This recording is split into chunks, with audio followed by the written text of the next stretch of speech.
Thank you for being here. Sure, thanks for having me. You're welcome. So we've been talking about how to attract and retain employees. Everyone's talking about that.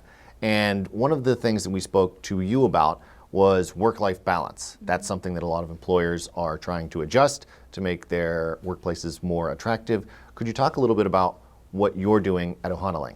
Yeah, so once COVID hit, that's really when we started expanding.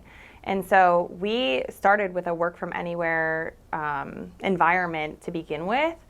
We had big plans to have a big office and bring everybody in, and then COVID kind of set in, and we realized that the productivity of our employees was actually better with them being remote and being able to be home with their families and their kids and have the flexibility that they needed to live their normal lives with work just being, like their job, but not taking over their lives. And so It was really nice to see the growth and the production that could happen with people being in their own environments. You talked a little bit about a senior engineer that you hired who you were able to sort of lure away from Meta, which is a big gig. Could you talk a little bit about that? And I guess what was the selling point for that person? Yeah, it was the work-life balance. He was a newlywed. And he knew that being able to essentially work from home, where his wife also worked from home, and being able to be together versus having to go to Pittsburgh all the time, and just being out of an area all the time. So it was really nice for him to be able to be home with her. That was really his first, which is so sweet, but that was his first thing. It was like, I could be home with my wife. And I was like, yes. And so that was just that. That'll change. We'll see. Yeah. But yeah. So maybe there are employers out there who that is a possibility, but maybe they're a little reticent to do it. They're thinking, how do I keep track of people? How do I know that they're doing their work? I guess, how did you tackle those, and how are you making it work for you? Well, it's not necessarily about, tracking people's time, which we can talk about later. Tracking time for me is not important. It's about tracking behaviors and tracking output, because some people work more efficiently than others. It doesn't mean that they need to sit in an office for 40 hours a week and, twiddle their thumbs and really just be wasting time. So if you can get your job done that you need to do efficiently and do it from anywhere, what's better than that? Could you talk a little bit about you have kind of a unique paid time off policy also. Could you talk a little bit about that? Yeah, so we have an open PTO policy, which means that we don't tick mark days that you take off. There are some boundaries around that. If you're going to be taking more than 2 days off in a row, you do need to have approval from your supervisor. But if it comes to December and you've taken 15 days off or 30 days off, we're not counting that. Again, it comes back to performance. And if you are performing and you're doing your job, there's no need to really micromanage that. So. Right.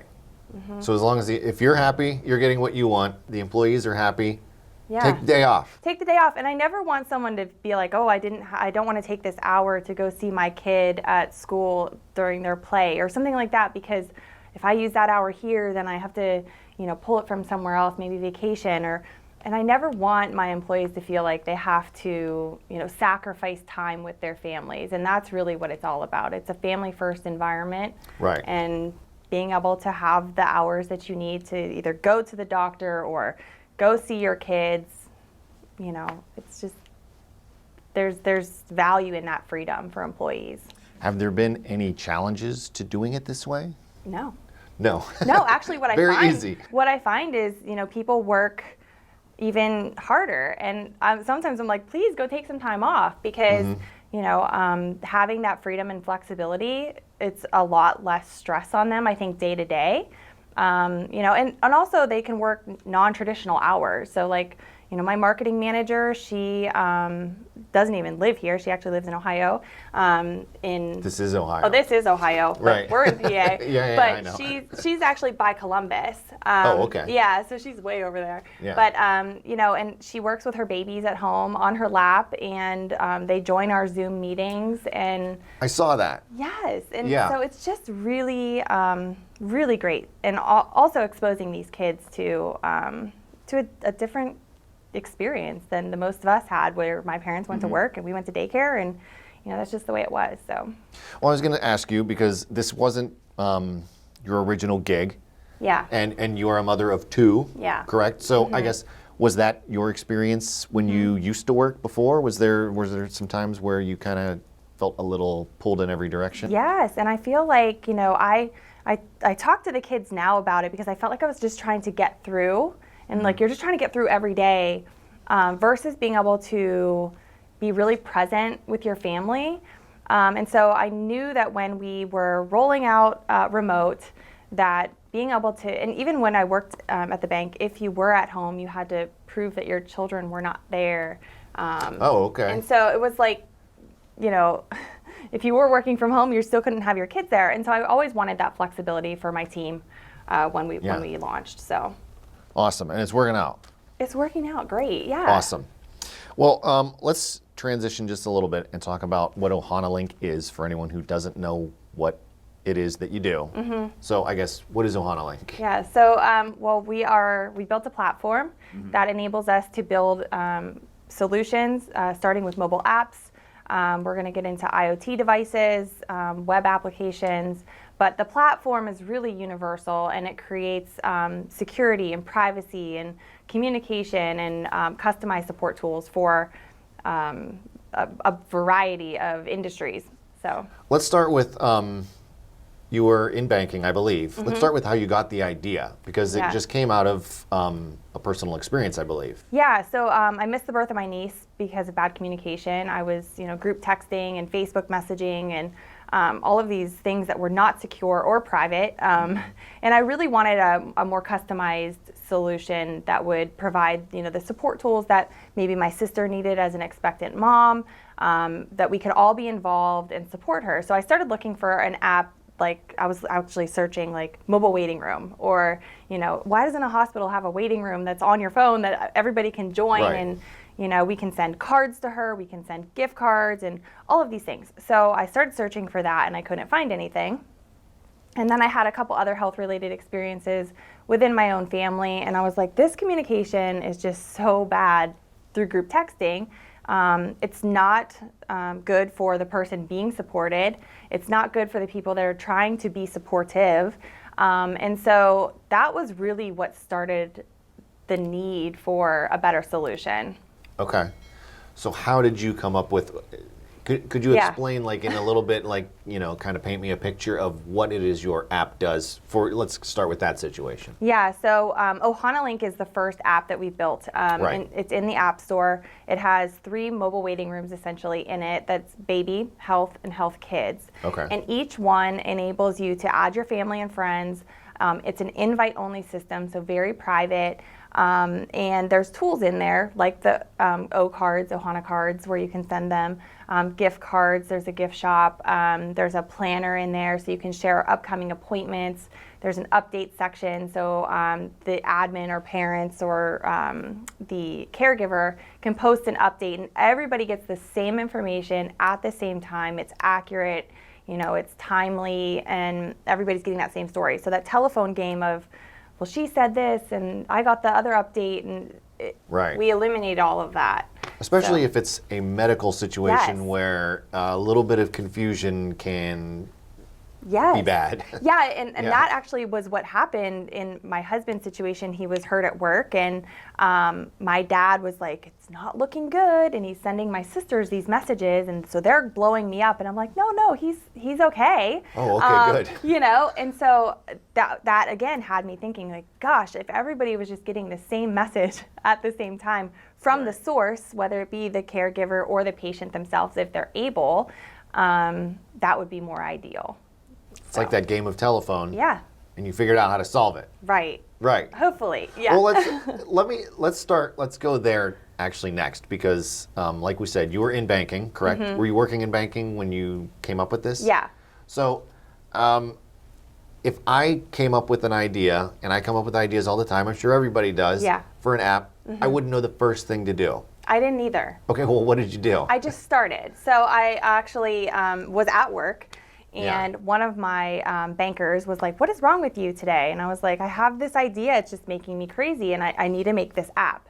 And he was like, well, I had dinner with a friend last night that's in web design, and she really wants to design a mobile app for somebody. And I was like, wow, okay. So it was like, the universe kind of handed her to me. And I called her that day, had a meeting with her. She's like, I love the idea, let's build it. So she built me my first prototype. And so I did have to invest, financially into that a little bit, but it was something that I was just really passionate about. So, there's a couple, I think, really important components to, if you have an idea, you have to be really passionate about that idea, because otherwise you'll lose steam, because it's not easy. So anyways, that's how it really got started, was I just built the prototype, and then from there I just kept learning. So you have to be a lifelong learner. You have to be open to criticism and growth. So. And now you launched in 2019, I believe? We launched our first version in 2019. Okay. We're in our third iteration now. And you have a slew of apps now and a bunch on the way, correct? Yes. Could you talk a little bit about some of the newer apps, or how you're kind of taking this platform and adapting it for additional uses? Yeah, so the support and communication tools are the really important pieces of the platform that we've built, and the fact that it's customizable. So we have OhanaLink. Then our next app that we launched was called Direct Connect. And Direct Connect also houses other solutions within it. One that we are building specifically for the domestic violence market. And so we are providing a solution to domestic violence agencies, targeting the agencies first, and so that they can provide a solution for their victims. And talk a little bit about the workplace app. OhanaLink at Work. Yeah, so that's one of the newer ones, I believe, right? Well, so OhanaLink at Work is just OhanaLink, right. But it's sponsored by your employer, so that you can, it's almost like just an added benefit, so that employers can sponsor OhanaLink for the use of their employees, and then we customize the branding within the app for them, so sponsored by your employer. And it's just, again, that family first, showing your employees that you care about the health of their families or your health, and being a support person. So could you talk a little bit about, I know we covered them briefly, we just kind of went through the list, but could you just talk about the different ones that you have? So OhanaLink is the app, and within OhanaLink is health, kids, and baby. Okay. So that's number one. Number two app is Direct Connect, and Direct Connect is for organizations to provide a solution to their clients. Yes. Within Direct Connect, we also have OhanaLink Purple, which is the domestic violence version of the app. Okay. So it just is a different flavor inside of the app that allows us to customize the tools that are within that solution. And one of the ways that you seem to be growing is through a lot of partnerships. Yeah. You've partnered with a lot of different people. I know you partnered with the Potential Development School for Autism. Yes. One Hot Cookie. Those could not be very, you know what I mean? Those are Yeah. pretty different businesses, I guess. How are you finding these partnerships, or how are you forming these partnerships in order to expand OhanaLink? Yeah, so these partners, Potential Development is actually using Direct Connect with within their school. So they're actually a partner using the solution. And then we have One Hot Cookie, who also targets the same market that we target with expectant moms, and they have gender reveal cookies that are incredible. And so we are doing some live events coming up here. So we've partnered with them to sort of, just share each other's businesses and support other woman-owned businesses. Do you have any advice for other entrepreneurs or anyone else who has an idea beyond what we already discussed? Yeah, I would say just start, because if I would have tried to picture where I would be today, I probably would have quit a very long time ago. Just because, if you would have told me that I'd be working with a development team in the Ukraine, if you would have told me that I would have had to go and raise money and talk to investors and do all of these things, even in the very beginning, I Googled, how much does it cost to make an app? And it was like $100,000 or something. And I was like, no way, I can do it for less than that. You can't really, you can, but you can, it's not to be done. Yeah, and we built a business around it. So it costs more than that. So if you know all of that up front, I think a lot of people would run scared. So I would say just, find what keeps you passionate about your idea, and just keep taking the next step. I also spent a lot of time building my network. My network is really essentially what built my business more than any dollar. So that was also very key, because my entire network prior was bankers, real estate lenders, agents, and so on. Right. So I had to rebuild my network, and just my support around me has really helped me build the whole business. 717 Credit Union. Business services designed to meet your daily needs. Commercial loans, business deposits, merchant and payroll services. 717 Credit Union. It's knowing you were treated right every time.